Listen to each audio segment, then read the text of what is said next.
Yeah. So in for the most part, we have left it up to individual faculty members thus far. And we have some faculty members that are super into it.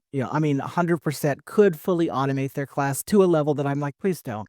You know, we have a Spanish teacher, for example, who one of the requirements every week is students must interact with the AI in Spanish and have conversations. And he uses that as part of their homework. And it's a good way to practice because, s- part of learning any language is not only the communication, but the written communication. Like a lot of times you will find people who are fully literate verbally or, oratorially in a language, but can't write it. So this makes them experience both, right? And then we have some people that would sooner lay down and die than have to interact with AI. Like they just do not wanna deal with it. In particularly in our humanities, which is not uncommon, right? We have a lot of we had a couple faculty members that were like, "We have to go back to the blue book essay where, like, you sit there and write by hand." But no, we're not doing that. So, our initial phase was kind of like helping faculty realize ways to retool their teaching so that it was not necessarily AI proof, but that it was harder, I should say, for students to use AI to just skip doing the work, right? But now we're kinda going, "Okay, this is not going away.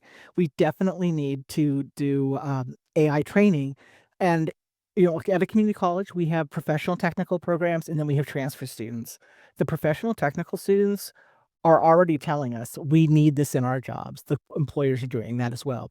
So we're teaching them, largely that tends to be people learning how to do prompts correctly or learning how to like the best way to put in lots of different types of data and then have it analyzed in the correct way. Our computer science students are more on the end of like, how do I develop AI? How do I train AI?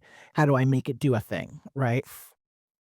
Um, but we are looking at creating and we are doing, a 5-credit course, which is gonna just be introduction to AI for work and study, right? And the idea being that the core concepts would be how to use AI and also the ethics of AI. And as a librarian, I'm really concerned about the ethics part because personally, I'm speaking for myself, there is no ethical way to use AI.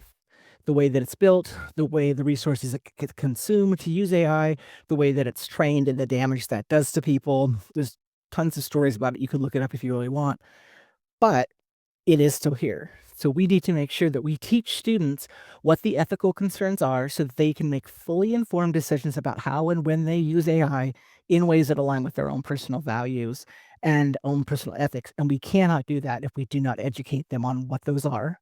And we also can't show them why people are increasingly using it despite the ethical concerns without having them actually engage in it. And the other thing is, right now, as again, from my point of view, the ethics of it are very problematic. That doesn't mean they always will be. One of our students might be the student that finds a way to train large language models in a way that is ethically viable and safe. We're just not there yet. So we can't just say, well, we're not going to teach them because we have ethical concerns about it.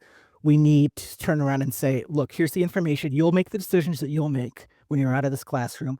We're going to give you with guardrails on how to use AI or how to build AI, depending on the program you're in. Um, and our hope is that by having students master that, we might get to a better place with AI, hopefully.